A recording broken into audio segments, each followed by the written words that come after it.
after Alexis Murphy disappeared, her body still missing despite extensive searches across Nelson County and beyond. The prosecution built their case on physical evidence, circumstantial but overwhelming in its collective weight. Alexis's hair and piercing found in Randy's camper van, her blood on his shirt, the surveillance footage showing her following his truck, the lies he told about never meeting her, then about the mysterious Damian Bradley. His history of disturbing behavior evidenced by that horrifying scrapbook. The defense argued that without a body, without a witness, without a confession, reasonable doubt existed about what actually happened to Alexis Murphy.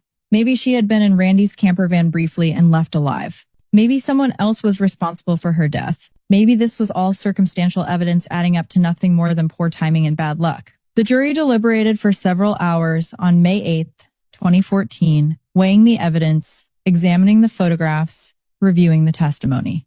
When they returned, their verdict was unanimous. Randy Taylor was just sentenced to 2 life sentences for the murder and abduction, meaning he would never walk free again regardless of parole possibilities. For Alexis's family, the verdict brought a measure of justice, a confirmation that the man who took their daughter would spend the rest of his days behind bars. But justice felt hollow without closure, without knowing where Alexis was, without being able to bring her home and say a proper goodbye. As Randy Taylor sat in the Albemarle Charlottesville Regional Jail awaiting sentencing, a disturbing pattern began emerging across central Virginia that would send investigators scrambling to connect dots they had missed.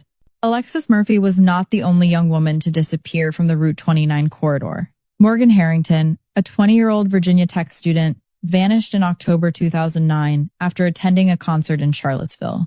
Her remains were found months later in a remote area. Hannah Graham, an 18-year-old University of Virginia student, disappeared in September 2014, 1 year after Alexis. Her body was discovered 5 weeks later. Both cases were eventually linked to Jesse Matthew Jr., a man who fit the description Randy Taylor had given, a black man with dreadlocks. Could Randy have been telling the truth about someone else being involved? Could Jesse Matthew have been the mysterious third person at the camper van that night? The FBI launched an intensive investigation, comparing evidence, analyzing timelines, searching for any physical connection between Jesse Matthew and the Alexis Murphy case. They tested DNA samples from Randy's camper van against Jesse Matthews' genetic profile. The results came back definitive. No match. Jesse Matthews' DNA appeared nowhere in that camper van, nowhere in Randy's truck, nowhere in connection with Alexis Murphy's disappearance. Randy Taylor had been lying again, this time using a real serial killer's crimes to deflect blame from himself. The coincidence was unfortunate timing,